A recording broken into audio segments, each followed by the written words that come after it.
Good evening, everyone. This is the Doctor, and it is 10:07 p.m. tonight in the Pacific Northwest. We are joined here with 20 people from our Twitch community right here. You can just go ahead and ignore that little Twitch chat in the corner. We do have Mocha joining us. She's our cute little puppy right down here. And today we're going to be reviewing Lilyth by popular request. She is the Blaze of the Battlefield.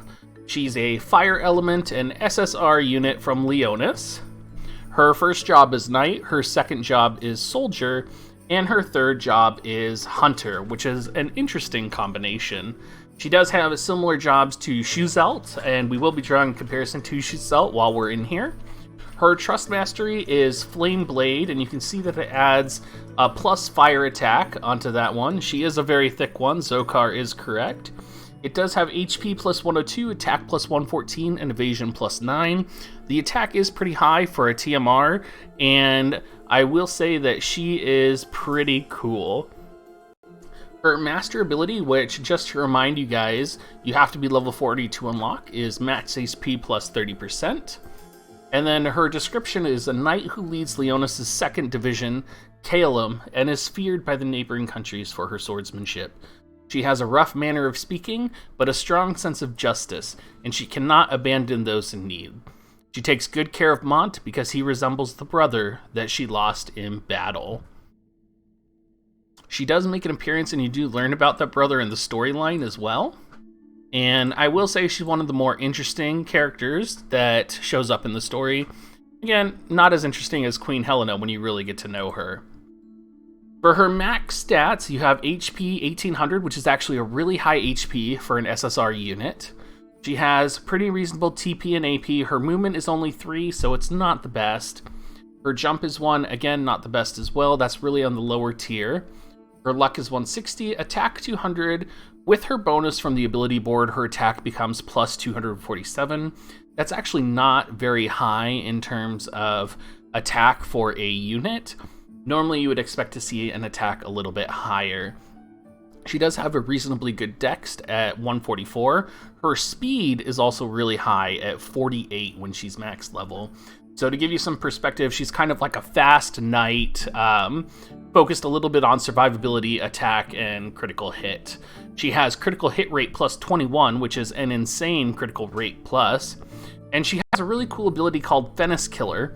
And Fennis Killer gives plus 20, and in terms of percentage, that would mean that she does 20% enhanced damage to Fennis soldiers. So I don't believe that's going to help you in PvP very often. I don't know if the Fennis Allegiance shows up in PvP, but I believe it's mostly going to be a PvE bonus. Her defense plus 6 additionally is also really nice. Now, comparing her to Shuzelt, you can see she has more HP, she has less attack. Shuzelt's speed is actually a little bit more than her, and Shuzelt tends to have more movement and a little bit less critical hit rate. So overall, I would say she's actually better than Shuzelt in terms of the SSR tier, and I would actually consider pursuing her as a reasonable alternative to a Knight class if you don't have a strong, solid Mont leveled up, or if you want 2 solid tanks on your team.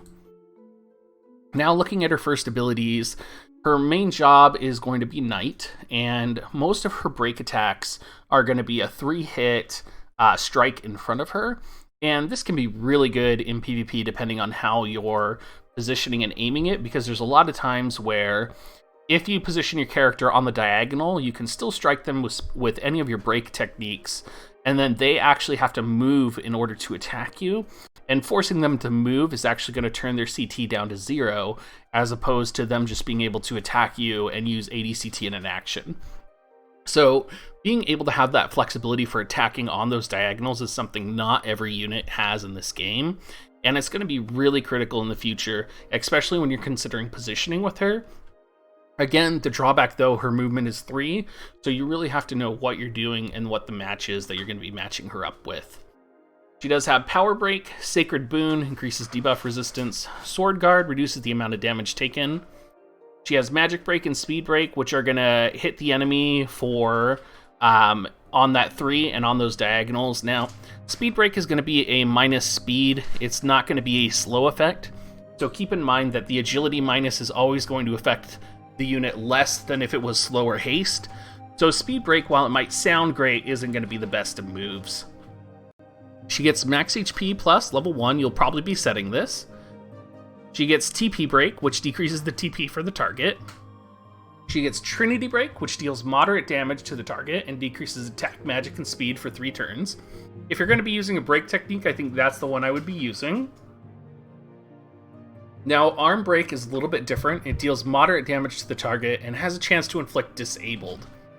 And Arm Break is unable to be cast on the diagonals, so you're really going to be struggling with that one because you have to position and line it up just right. Now, her second class is Soldier. A couple notabilities from this one. You have Osmos Force, which is a long-range TP train. You get Paralyzing Edge, which is the technique that Stern actually has. It's a pretty strong technique. I have used it. The paralysis does stick, and when it sticks, it's nice. You're probably going to be using her Soldier form more for her hazard techniques. So Hazard Break and Hazard Spin are essentially the same technique.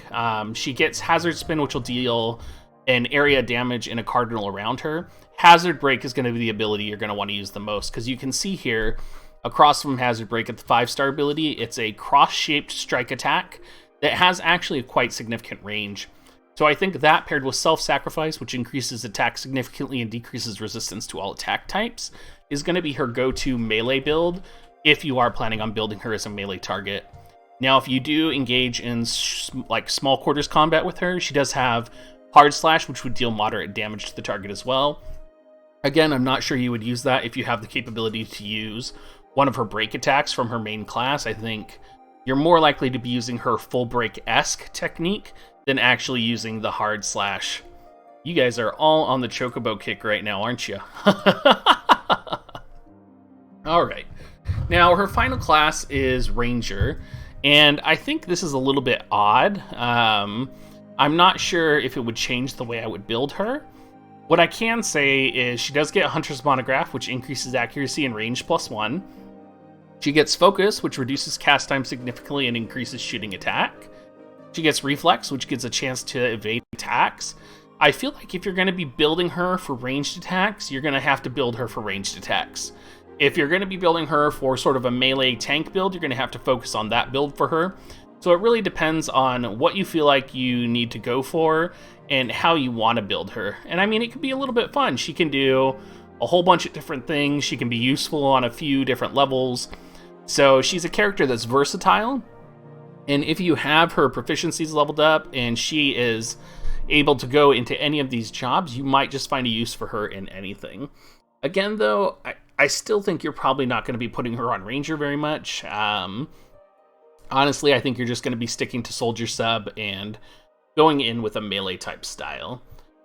Now, for her resistances, she has 15% resistance to ice, weak 15% to water. She is weak to piercing attacks, a couple resistance to blunt attacks, and she's weak to magic. And that minus 25% magic damage, or that susceptibility to 25% magic damage, is really, it just feels a little brutal. I feel like she'll get picked off easily by Medinas if you're in PvP, so I'm not sure if she's really meant for the PvP environment. You'll have to excuse me, I've been talking a lot tonight, so I'm starting to lose my voice. Her awakening materials are approaching 247, 257, pretty standard for an SSR unit. And her limit break takes 200 shards in order to max her out. Now, overall, would I use her over Mont? Honestly, I probably wouldn't use her over Mont. I think if you're using her because you need a fire unit, probably, or you need a unit with breaks on your team. I think those would be the only specific situations in which you would use her. I don't think she's necessarily meta-defining, but if you're looking for a unit to balance out your team, let's say you have your one UR unit, you have a couple SSR units that you're trying to put it together, then maybe she is someone who you want on your team. Yeah, my oral skills do tend to rust as night passes. We just start drinking more and more and more as the Twitch stream goes on. So yeah, that's kind of the main overview of Lilyth. Thank you guys so much for watching my videos. I really love all the support that I'm getting from the community. I love to do these videos on Twitch. I get a lot of fun. Hopefully my viewers are having fun. They haven't spammed my chat with like obscene knife messages yet, but Evil seems to be already starting it. Please come in, check our Discord, and leave a like and a follow. Come check out my Twitch, give me a follow on Twitch, and we are streaming most nights. If you're just catching this tonight, we are going to be doing a pretty big Final Fantasy VII Remake stream tomorrow, so make sure to come check us out.